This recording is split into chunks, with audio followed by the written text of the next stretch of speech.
Buying tickets to sports and concerts can be way too complicated, but there is a better, simpler way to buy. SeatGeek is the smartest, easiest way to get tickets to live events. And right now, get a $20 rebate on your first purchase. Just download the SeatGeek app and enter promo code J&J today. And now, Jalen and Jacoby on ESPN Radio. When I pop the trunk, head to death. Y'all pop the trunk, I pop the hood. Now act stupid, I'll pop the trunk. Now give me a boom. He is Jalen Rose. What up, Doe? I'm David Jacoby. And on the cool check-in. Shout out. Center stage on the mic. And we putting it on wax. It's the new style. We're Jalen Jacoby. What do we do? We give the people Yes. what they want. If the people wanted a great interview from Clay Skipper, former Grantland intern, that's exactly what the people got. Clay sat down with Draymond Green, and Draymond Green, like most athletes after winning a championship, was very open about his feelings about the Warriors and the rest of the field. He said, quote, "It's pretty bleeping. They don't come out and hit 24 threes and they're swept. That's the second best team in the world. That's pretty bleeping sick to see how everybody's just in a bleeping panic about what you do. You sit back and think, these mother bleepers, they know. That's the fun part about it. They know they don't stand a chance. They're really trying to rethink their whole strategy because teams know they don't have a bleeping clue." Jalen Rose. What? Should Draymond tone it down a little bit?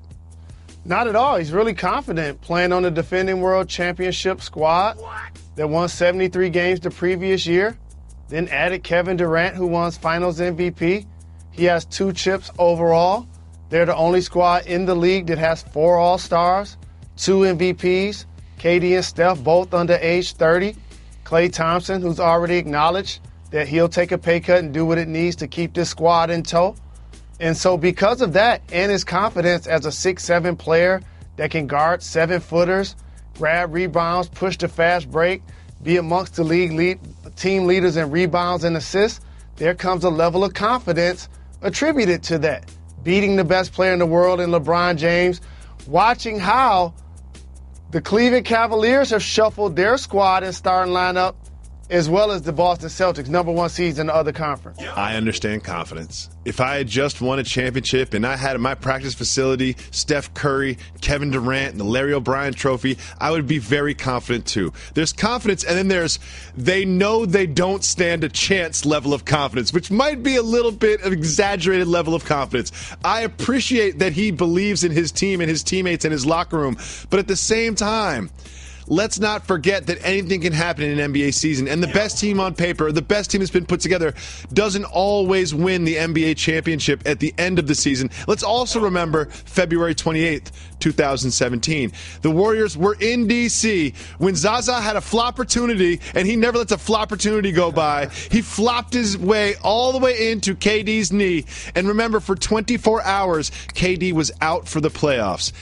Things worked out in their favor that time, but we are just a little bit of extra back knee on Zaza away from KD being out of the playoffs and the Warriors not winning the NBA Finals. So I love confidence, but I'm not sure I love no one else stands a chance. Any arrogance, obviously, is attributed to the fact you expect everyone to stay healthy. And if that's the case, they're clearly the favorite to win it all. And when you sit back and watch the landscape of what teams and other elite players have done, Chris Paul left the Los Angeles Clippers, a playoff team that thought a few years ago they were looking eye to eye with the Golden State Warriors, enjoying MVP candidate James Harden in Houston.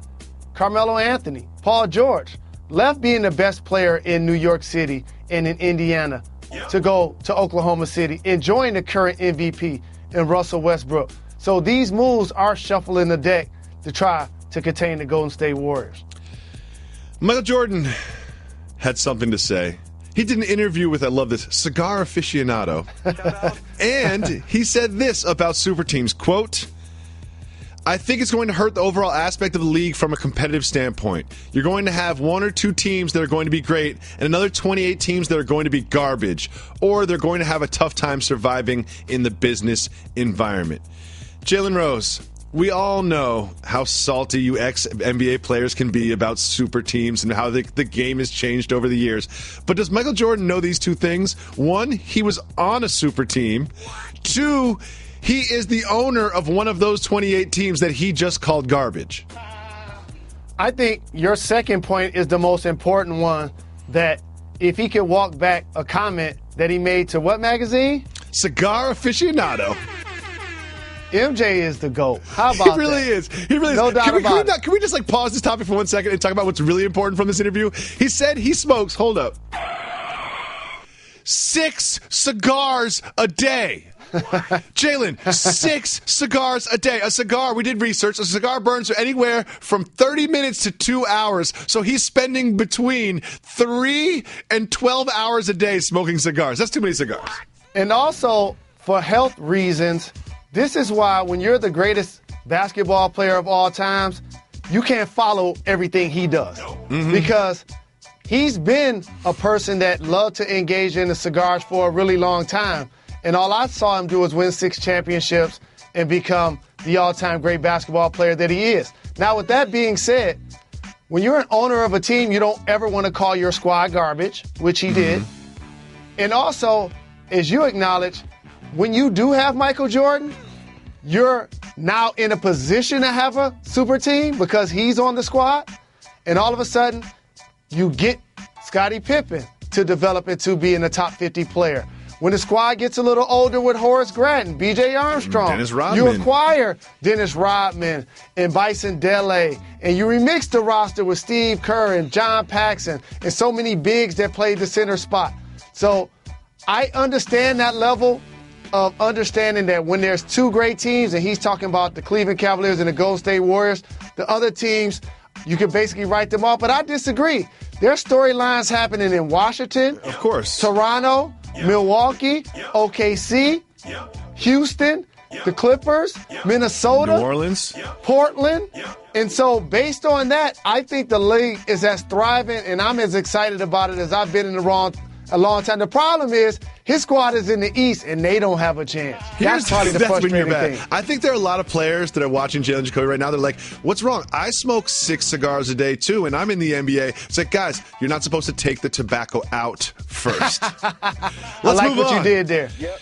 His alma mater, UNC, got in a little trouble. They'd been investigated for something like, 18 years. Guess what the results of the investigation are? The NCAA has said that they don't have the jurisdiction to charge anybody with any academic violations for football or basketball. You think this is just, right? How about this? So let me get this right. There's no justification to punish an academic institution and 50% of paperless classes that we're taking over a 20-year period, and half of those individuals were student athletes.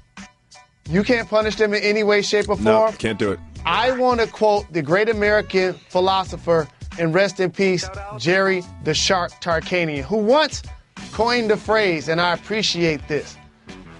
When the NCAA gets mad at Kentucky, in this case, North Carolina, they put Cleveland on state for probation 2 years.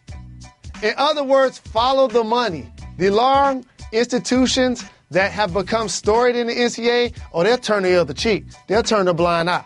And again, this is not me saying this because I played at another school that they beat in the national championship.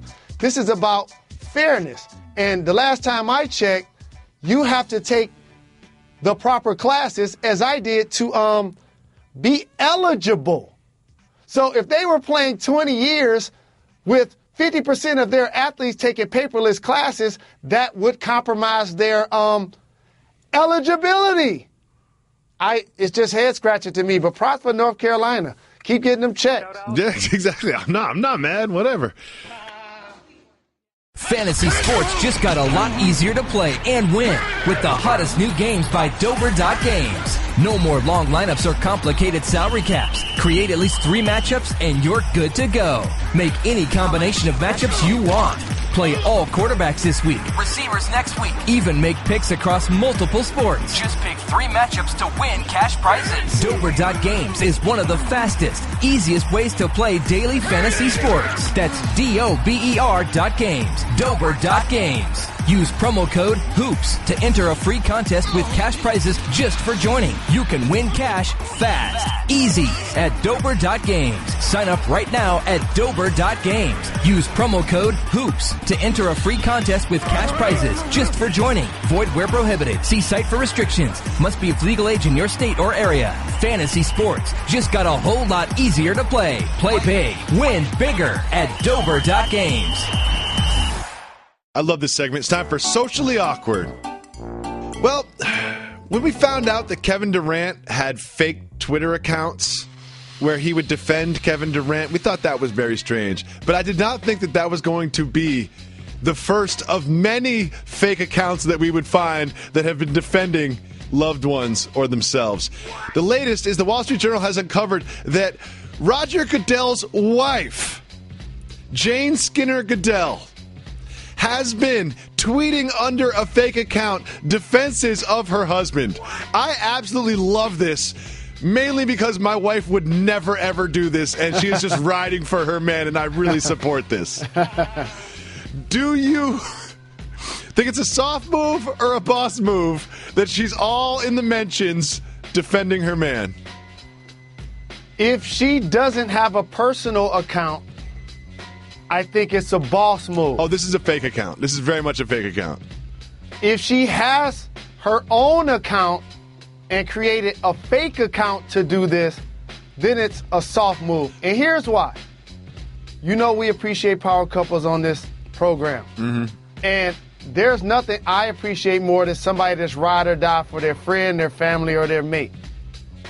But she has the autonomy. If there's something that she wanted to say publicly that didn't have to be anonymous, it would be just fine if she wanted to be in defense of her husband. To do it under an assumed name, that, under the premise I acknowledge, would be something You that's think foul. it's a soft move? If I found out my wife was making this soft move, I would throw her a party. Next. You know I've been talking about the kangaroo apocalypse for a long time, and no one believes me, and I understand that. Well, just take a look at this photo. This photo is an actual real kangaroo, yoked, just chilling in a river, hanging out, plotting the kangaroo apocalypse. After seeing this, are you more or less convinced that the kangaroo apocalypse will soon be upon us? I usually dismiss a lot of your theories, and I frankly never listen to what you have to say. In particular, when you come out with terms like competitiveness, and things like that. But wow, you're on to something, I sir. think so too. Well, you know I was devastated by the U.S. soccer team not just not qualifying, but not even getting into the play-in to qualify, to straight up being not even in the field to make the World Cup. Set U.S. soccer back a long time. Obviously, Bruce Arena, the head coach, was going to take a lot of criticism for this, but he got in front of the story, and he has relieved himself of the position of being coach of the U.S. soccer team. I love this move. Soft move or boss move. Quitting before you get fired. I think it's a boss move. I never thought they should have let go of their previous coach, who I felt like... Jurgen Klinsmann? Absolutely. I think as a player, he was really accomplished. I think as the coach of Team USA, he brought a level of knowledge and stability. He was frank with the media. He seemed to be that way with his players. We thrived under his leadership. I think we took him for granted. We let him go. And now we're looking for another coach because we failed to qualify. Well, the Memphis Grizzlies, you know, they didn't ever won championships recently, and they didn't really go that deep into the playoffs that often. But they had something that everyone just kind of loved, and that something was the duo of Zebo and Tony Allen. And now the Grizzlies have announced that they're going to retire Tony Allen's jersey. I'm a little skeptical about this, Jalen. Does Tony Allen deserve to have his jersey hanging in the rafters? No. So here's a dichotomy that I wanted to acknowledge. Okay. They've basically turned the corner of we're only going to retire the perennial all-star that possibly is on the fringe of being a Hall of Famer to appreciating what a player did for their organization at a period of time when they played there. While Zebo wasn't necessarily considered a perennial all-star, he played in the game a couple of times. He was amongst the league leaders a lot of times, if not only in points, but in rebounds. Tony Allen, while he probably never led the team in points, rebounds, or assists. Oh, no, he didn't. He was amongst the best players on the defensive side of the ball, all NBA lockdown caliber defender. And now a franchise that prides itself on its grit and grind is acknowledging two people help establish that identity, which allows us to know, Marc Gasol, you might as well stay with us because we'll retire your number. Yeah, Marc Gasol. Oh, they're going to name the arena after Marc Gasol. And so I appreciate how they've taken two players who, again, didn't fit the criteria initially that I talked about, but they saluted them for what they meant for the period of time they played with the organization. I'm happy to hear it. Texas coach Tom Herman kisses every player before games. They have a big game against Oklahoma this weekend. Kissing a dude on the cheek, soft move or boss move? Boss move. I think so, too. I've got some friends that kiss in the cheek. This is one of those things that once the media starts to pay attention, and in the era of social media, you start to now have an opinion. But this is something he's been doing forever. He's been doing this a long time. Yeah, he's been doing this a long time. He just was not the head coach, and he was not in the spotlight. But there's no substitute for love. And as he mentioned, as a football player, you're about to go into combat. And he basically says if he had a son that was about to initiate himself in this level of physicality that takes place on the field where any outcome could possibly be your destiny, he would give them a kiss prior to let them know how much he loves them. And I appreciate that, boss move. I appreciate it, too. Everybody, some people are huggers, some people are handshakers, and some people are kissing the cheekers. You just got to establish who you are and just be who you naturally, organically are. I won't be kissing you next time I see you, though, Jalen. I'm going to kiss you. Enjoying this podcast? Then you should check out all of ESPN Film's newly released 30 for 30 podcasts. From the producers of our award-winning documentary series, this is an amazing collection of sports stories you need to hear to believe. Speaking of amazing, Delta Airlines and the Fly Delta app make your travel experience amazingly easy with real-time bag tracking, e-boarding, and passport scanning during check-in. And don't forget to download 30 for 30 podcasts to fill your flight with stories that will keep you coming back for more. Again, today we are preempted by the Major League Baseball playoffs, so we do not have a radio show. So we're just doing the television show, but we will always leave you with exclusive content for the podcast, give you a dope pod to step to. Yes, indeed. Jalen Rose tries about 10% of what he normally tries during the television show during this section. He's looking at his phone right now. He's locked in. He just knows I haven't asked a question. I'm going to have to do this thing for a while. Locked up. They won't let me out. If you call 985-80-JALEN, you can leave us a voicemail. If you leave us a voicemail and you give Reggie a shout-out, we'll play it on the show. For somehow that's what this has turned into. What up, dope? This is Alex from Buffalo, coming at you from Pittsburgh. First of all, a couple shout-outs. I want to give a huge shout-out to Alex, part of the crew. He's not in my phone. I just, love his name. He has a great name. Since we have the same name, got to shout him out, just like Jacoby shouts out the other Jacobys. Also, huge shout out to Harlan. Don't really talk about him a lot. Big shout out to my man. Also, of course, huge shout out to Reg. Congrats on that Yankees victory. I know you were pumped about that. Also, little question. I know this is for only people that listen to the show, but is the producer that doesn't like his name said John Lawrence? Haven't heard a lot about him since the Family Feud days, which I wish you'd bring that back. Can't wait. Big shout out to Kobe for the win in the Family Feud. But, shout out to John Lawrence. Hope he's okay. I hope he's not too mad at me if he's the guy that doesn't like his name said on the show. Last two things real quick. Guy who wanted to fight Jacoby yesterday, we need more backstory on that. Who is the guy? Why did he want to fight you? Why does he hate you? Would you win the fight? I'm assuming yes. Last question. Who wins Rookie of the Year in the NBA? I'm a huge Dennis Smith fan, so I think he can do it, but we'll see. Let's see what you guys think.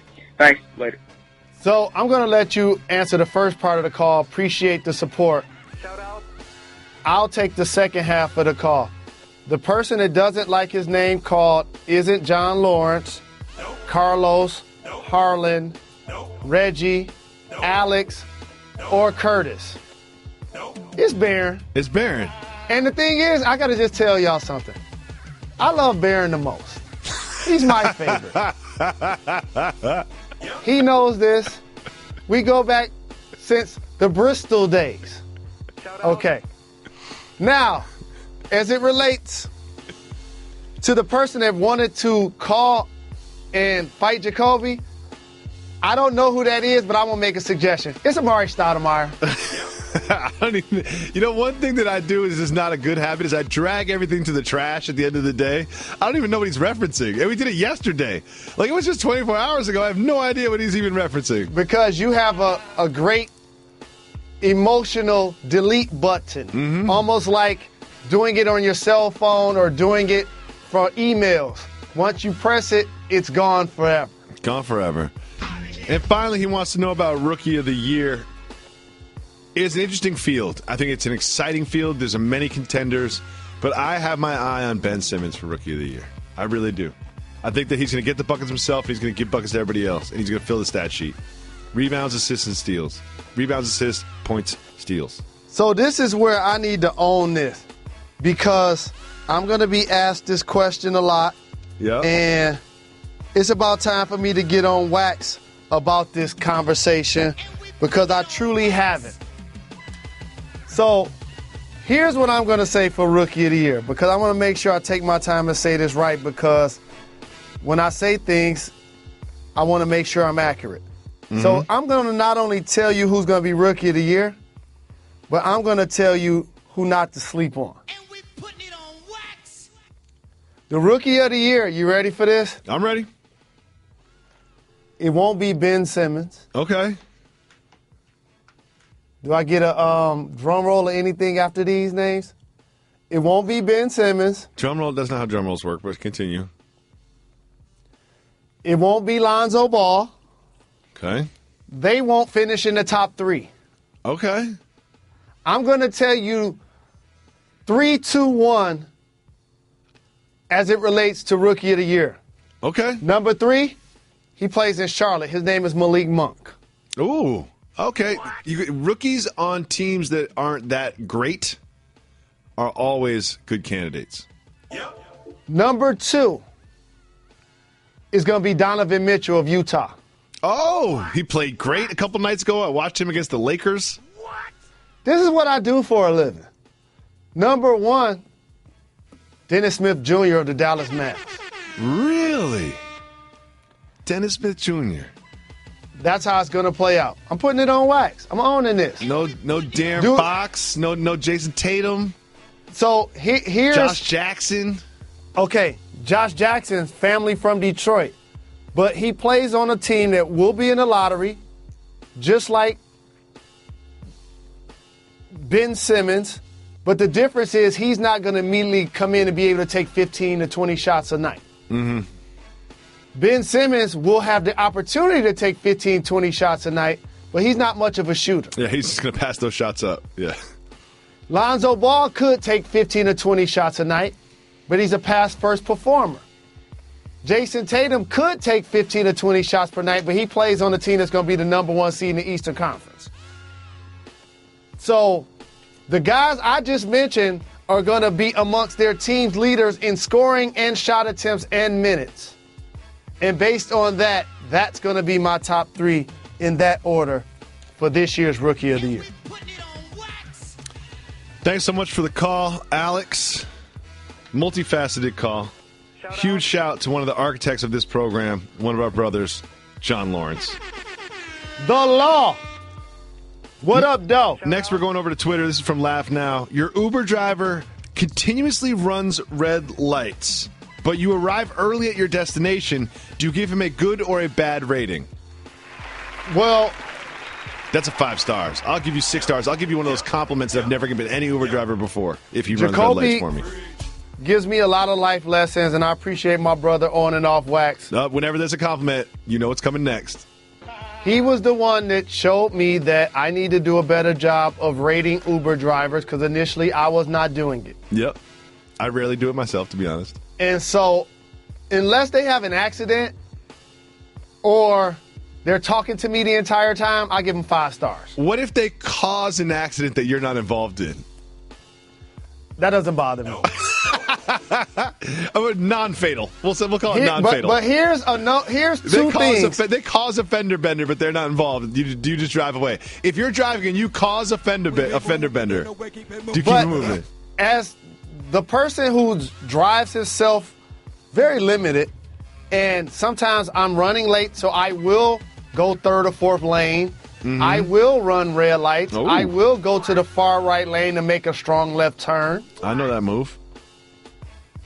If my driver is doing that to get me to the airport or get me to work or somewhere I need to be on the time, not only is he getting 5 stars, I got 2 20s for him. Okay, 2 20s. Or her, no question. 2 20s. Absolutely. Oh, wow. Let's listen to another voicemail. What do you do, guys? This is Reggie. Shout out to Reggie. You know, he's probably the coolest guy out there because his name is Reggie. Jalen, you're the luckiest man of all time having Molly by your side. Wish you guys nothing but the best. Jacoby, if I see Amari Stoudemire one day, I'm going to teach him a lesson in a good way. I might cross him up, fake left, break right. I know you don't got legs anymore. But, quick question. Who do you think is really the GOAT of all basketball? And by that, I mean real hoopers. Like, if you're a real basketball player, you know the game. I'm not talking about the Jordans. I'm talking about, like, when you know basketball, you know this guy can play basketball. And by that, I mean, like, guys like Gilbert Arenas, guys like Rayford Alston, guys like Steve Franchise, guys like that don't get the credit that they deserve, but you know, like, oh, when they got the ball in their hand, it's a problem. I think Gilbert Arenas deserves more love. I know he did a lot of mistakes in his career, but that guy was a hooper, man. I'm a hooper. I want you guys to take on that. Who are some of the most underrated hoopers of all time that are like the GOATs when it comes to the street ball? I think Gilbert Arenas, Rayford Alston, those guys. Obviously, Stephon Marbury. I don't know, man. Let me know. Shout out Reggie again because, you know, Reggie's got to stick together. Goodbye. And shout out to Haiti. That's where I'm from. Sakpase, Nabule, all the Haitians. What's up? Thank you for the call. Appreciate the love. It's a lot to unpack there. There's a lot there. His name's Reggie. Reggie's name is Reggie. He's Haitian. And for I love everybody Haitians. that doesn't know, when you're giving shout-outs, y'all might as well add his last name. The person on the board is actually Reggie Noble. It's Reggie Noble, the a.k.a. actual Red Man. We have the actual Red Man here. We don't even pay him. He just shows up every day. He's not an official ESPN employee. We're just not going to tell him not to show up because we love having him around. And we have medicinal reasons that we take care of him to keep him happy. Exactly. Yep, medicinal. A couple of things. Yes, Molly's a sweetheart, and Jacoby would throw up his hands against anybody for the lovely Joey Jacoby, including with Amari. Mm-hmm. But I want to unpack his point, because when you say talk about greatest hoopers of all time, it's definitely a distance between where I rank a Michael Jordan and where I rank a Rayford Alston. Yeah, Rayford Alston, the GOAT. I don't think he meant the GOAT. You know, I kind of think what he meant, who is an underrated and underappreciated scorer that can get buckets on anybody. It's kind of what I think he was trying to ask. And so what I'll do is basically, and by the way, Gilbert Arenas, when he was at his prime, he was getting buckets. I seen him give Kobe 60 His plus. prime was like 18 months, though. And so Steph was consistent 20 and 10, but he's not underrated. He was an all-star multiple times. Sure. He and AI were game changers at a point where they were in the league. He went overseas, won a couple of championships. Rayford Alston got his props for being a street ball legend. So I'll just name some people that I guess were great players that were never all-stars. I guess I'll find a happy medium. Okay. Rod Strickland jumps out to me. Yep, it's a good one. Jalen Rose jumps out to me. He was like 18 and 10 consistently, finishing like Kyrie Irving. Yep. In and around the hoop, didn't really shoot the three. Medicinal Mitch comes to mind. McGarry? Yeah, he never made an all-star, but he's a great player. Yep, medicinal. If you was going to say him, then you got to say Lance. Lance is going to be MVP this year. I'm telling you. No one believes me. A couple of other players that come to mind that I feel like I played against, but, man, they weren't all-stars, but they were great players, or even all-time players. I got a great one. There you go. The original Mr. Big Shot, Robert Horry. Oh, that's good. He never led a team in points, rebounds, or assists during his 7-championship career. But once the playoffs came, once you playing with Akeem the Dream Shaquille and Kobe playing with Tim Duncan. They found a way to get him to basketball, and he made big-time plays. I think he deserves to be in the Hall of Fame. Great question from Tyler. Soft move or boss move, ice cream and cereal. So this is a food question, so I'm going to tackle it first. This is a boss move, but however, it is not, I'm not going to put milk in this ice cream. I am going to put cereal. It is, I'm going to top this ice cream with some cereal. That's how you handle that. I love milk. I love ice cream, and I love cereal, but I don't love them together. Soft move. That's a boss move. We disagree. Smokey Rondo has a good point. I love Smokey Rondo. He's got a great name, so I'm going to say it. Going to the movies is a horrible date, right? Yes, Smokey, you are correct. Going to the movies is a bad date. You're correct, Smook. Why would you, especially early on in the relationship, why would you pay money and you only get so much time with this young man or young lady, you're going to spend it not talking to each other in the dark? Let's listen to one more voicemail. What's up, Jalen Jacoby? This is Brando from Queens, New York. And I got a question for you guys. Well, the last time I heard the podcast, which I'm catching up, I was in Italy with my girlfriend, Michelle, the one who freestyled. Shout out. And I heard Jalen said that the Knicks should retire Carmelo Anthony's jersey, which they should retire is Sprewell, because Sprewell went to the finals. Even though we lost to the Spurs, what can you do? So what do you think, Jalen? Sprewell a better Knick than Carmelo Anthony? All right, guys. Have a good one. Thank you for the call. I appreciate the love. Shout out. Love Queens.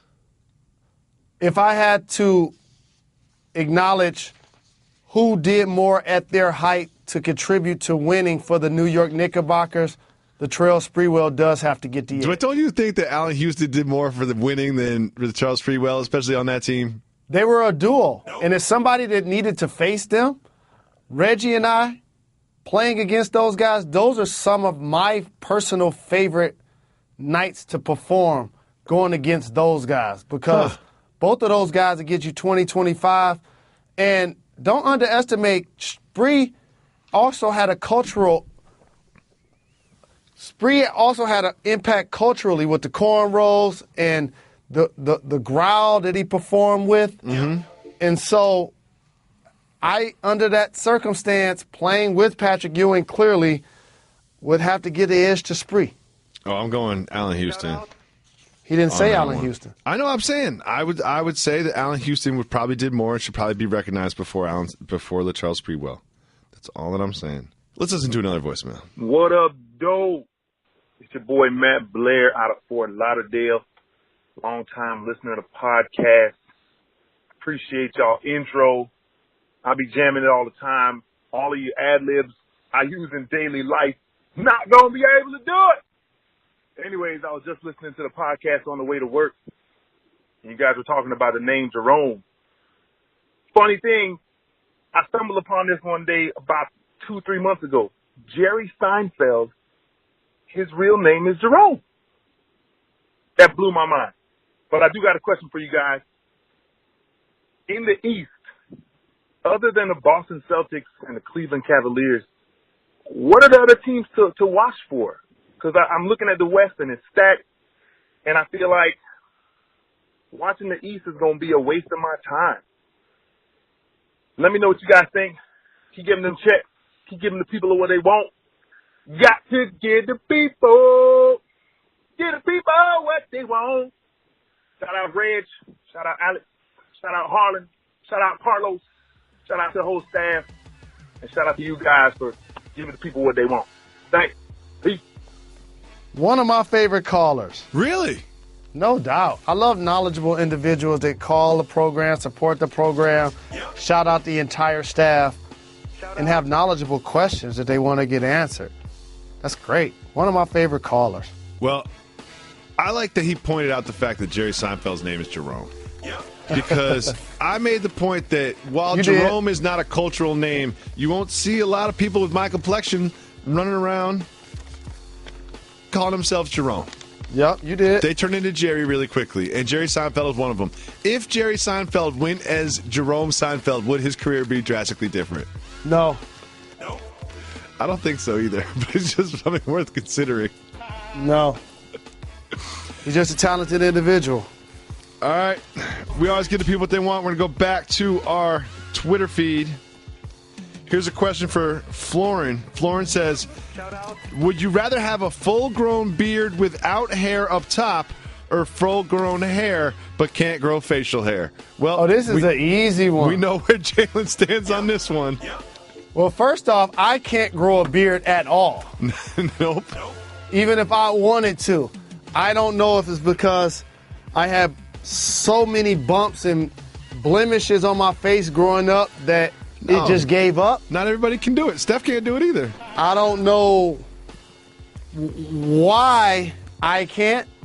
Maybe my skin is too oily, but whatever it is, I cannot. And so based on that, no question, I'll take the hair up top in any way, shape, or form and no hair on my face. I think everybody would agree. Thanks so much for listening to the podcast. We will always leave you with a dope pod to step to. Don't forget to subscribe to the Nickel Package Podcast, another podcast that I'm on without Jalen Rose. It's about football. It's excellent. A lot of people that you would like to listen to are on that podcast as well. We'll be back next week to give the people what they want. Jalen, do you have any advice for our listeners over the weekend? Enjoy yourself. We talk about the fact that people don't celebrate life enough. Just enjoy yourself. Take care of yourself and your family. Travel in peace. Give each other respect. Paw Patrol.